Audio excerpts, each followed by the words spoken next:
तो देखिए, एक तरफ गुजरात का चुनाव देसी पार्टियों का तनाव बढ़ा रहा है, तो दूसरी तरफ नेपाल का इलेक्शन है, जिससे जिनपिंग की टेंशन जिसने बढ़ा दी है। नेपाल में 1.5 लाख से ज्यादा वोटर्स ने वोट दिया और करीब 20 मिनट पहले काउंटिंग का प्रोसेस भी शुरू हो चुका है। ऐसे में कायदे से धुकधुकी तो उम्मीदवारों की बढ़नी ही चाहिए, लेकिन सांसें चीन की ऊपर नीचे हो रही हैं। नेपाल में मुख्य मुकाबला शेर बहादुर देउबा के नेपाली कांग्रेस गठबंधन और केपी ओली की अगुवाई वाले सीपीएन यूएमएल गठबंधन के बीच है। और वहां से आ रही मीडिया रिपोर्ट्स ये बता रही हैं कि इस बार देउबा का पलड़ा भारी पड़ सकता है। अगर ऐसा हुआ तो भारत विरोधी एजेंडा आगे बढ़ाने के लिए नेपाल को अड्डा बनाने की कोशिश में जुटे चीन के लिए ये बड़ा सेटबैक होगा। रिपोर्ट देखिए।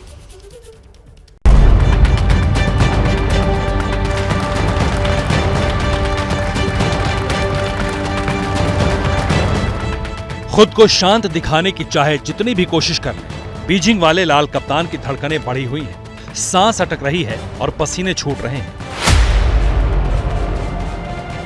इसकी वजह है नेपाल, जहां अवाम जमहूरियत का जश्न मना रही है। हिंदुस्तान से धर्म, संस्कृति और कारोबार का सदियों पुराना नाता रखने वाले नेपाल में चुनाव हो रहा है। एक ही चरण में संसद की 275 सीटों और विधानसभा की 330 सीटों के लिए वोट डाले जा चुके हैं और वोटों की गिनती का काम भी तेजी से आगे बढ़ रहा है। इस चुनावी नतीजे पर अगर नेपाल की जनता के बाद किसी की सबसे पैनी नजर है तो वो है चीन। नेपाल में कौन सी पार्टी जीतेगी, कौन सी पार्टी हारेगी, सरकार पूर्ण बहुमत वाली होगी या त्रिशंकु सरकार बनेगी? इन्हीं सवालों को लेकर चिंता में डूबा चीन दुबला हुआ जा रहा है। सवाल यह है, नेपाल चुनाव पर चीन की नजर क्यों है? इसे समझना जरूरी है। नेपाल चुनाव के नतीजे यह तय कर देंगे कि आने वाले समय में अमेरिका, भारत और चीन को लेकर काठमांडू का रुख क्या रहने वाला है। यदि नेपाल में चीन की तरफ रुझान रखने वाली सरकार सत्ता में आई तो चीन के लिए दक्षिण एशिया में अपनी नीतियों को लागू करना आसान हो जाएगा, और अगर ऐसा नहीं हुआ तो फिर चीन की उम्मीदों को बड़ा झटका लग सकता है। ऐसा क्यों होगा, हम आपको इसकी एक एक डिटेल देंगे, लेकिन उससे पहले नेपाल के सियासी हालात बताते हैं। नेपाल में इस बार मुख्य मुकाबला शेर बहादुर देउबा की अगुवाई वाली नेपाली कांग्रेस के सत्तारूढ़ गठबंधन और पूर्व प्रधानमंत्री केपी शर्मा ओली की पार्टी सीपीएन यूएमएल के गठबंधन के बीच है। नेपाली कांग्रेस के गठबंधन को भारत के करीब माना जाता है, जबकि सीपीएन यूएमएल के गठबंधन का रुख चीन समर्थक है। और सीपीएन यूएमएल गठबंधन की तरफ से पीएम पद के दावेदार माने जा रहे केपी शर्मा ओली राष्ट्रवाद का कार्ड खेल रहे हैं। वो 2018 में भारत के साथ हुए जमीन विवाद के बेबुनियाद मामले को हवा दे रहे हैं। पिछली बार प्रधानमंत्री पद पर रहते हुए नेपाल का नया नक्शा जारी करने वाले ओली दावा कर चुके हैं कि अगर उनकी सरकार बनी तो उत्तराखंड के लिपुलेख, कालापानी और लिम्पियाधुरा को भारत से लेकर फिर से नेपाल में शामिल किया जाएगा। दावा किया जाता है कि ओली ने इन 3 इलाकों को नेपाल का हिस्सा बताने वाला जो नक्शा जारी किया था, उसके पीछे उस वक्त नेपाल में चीन की राजदूत रही होंग यांगी थी। दरअसल ये तीनों इलाके भारत के लिए सामरिक तौर पर काफी अहम हैं और चीन अपने माइंड गेम से भारत के खिलाफ मुसीबत खड़ी करना चाहता था, लेकिन नेपाल के पूर्व प्रधानमंत्री प्रचंड ही इस मुद्दे पर ओली के दावों की हवा निकाल चुके हैं। प्रचंड ने 11 नवंबर को धारचूला में कहा था, नया नक्शा जारी करने से नेपाल को कुछ हासिल नहीं होगा। अगर भारत से सीमा विवाद है तो उसके लिए बातचीत करनी होगी। इसके बावजूद ओली ने जब तक प्रचार किया, उनका पूरा कैंपेन भारत से सीमा विवाद पर ही अटका रहा। यही वजह है कि चीन उनकी जीत की दुआ मांग रहा है। नेपाल की घरेलू राजनीति में चीन की इतनी दिलचस्पी बेवजह नहीं है। दक्षिण एशिया में वर्चस्व के चाइनीज प्लान में नेपाल का नंबर सबसे ऊपर है। वो नेपाल के पॉलिटिक्स को कंट्रोल करने की कोशिश करता है। इसकी सबसे बड़ी वजह है नेपाल से जुड़े चीन के आर्थिक हित।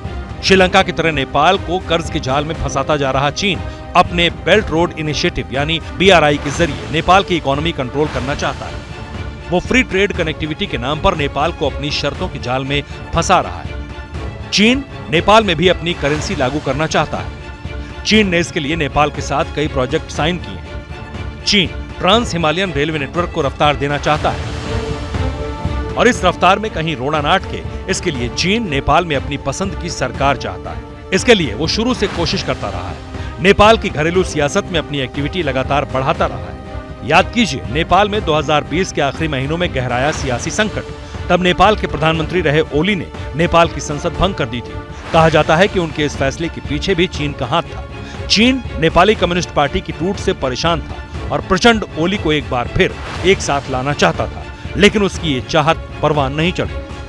नेपाल के चुनावों को करीब से देखने वालों का दावा है कि नेपाली कांग्रेस सबसे बड़ी पार्टी के रूप में उभर सकती है। प्रधानमंत्री शेर बहादुर देउबा की अगुवाई वाले सत्तारूढ़ गठबंधन को जीत मिल सकती है।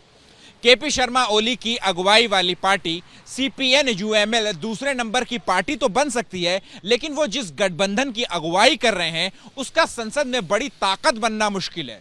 इसकी वजह है कई नए राजनीतिक दल और कई निर्दलीय उम्मीदवार जो दिग्गजों के लिए बड़ी चुनौती बनकर उभर रहे हैं। ये वही दिग्गज हैं जो जनता की उम्मीदें पूरी करने में नाकाम रहे हैं। नेपाल में नए संविधान के तहत दूसरी बार हो रहे चुनाव से जनता की उम्मीदें भी कुछ इसी तरह की है। वो नई पीढ़ी को आगे लाना चाहती है। यो हेरिसके नि धेरै पटक, त्यस कारण अब चाहिँ नयाँ नयाँ जाने मान्छेहरू आएर देश विकास गरोस् भन्ने इच्छा सबैको त्यही हो। चीन को डर है कि वोटर्स का यही मूड अगर चुनाव नतीजों में भी रिफ्लेक्ट हुआ तो ओली सत्ता से दूर रहेंगे और उसके सारे अरमान धरे के धरे रह जाएंगे। यही वजह है कि नेपाल के रास्ते भारत के सीमा क्षेत्र पर दबाव बढ़ाने की कोशिश में लगे जिनपिंग के लिए अपनी सांसें संभालना मुश्किल हो रहा है। क्या मजबूरी है मेरी, बताइए। मैं अभी आपको बताती हूँ कि मैंने ओए होए होए होए नमकीन के चटकारे लेते हुए टकटकी मार के डिबेट शो को पॉज रिपीट कर करके देख रहे हैं जोगिंदर जी। इनकी तरह आप भी देखें अपनी फेवरेट डिबेट्स को रिपीट कर और डाउनलोड कीजिए एबीपी लाइव ऐप अपने स्मार्ट टीवी पर।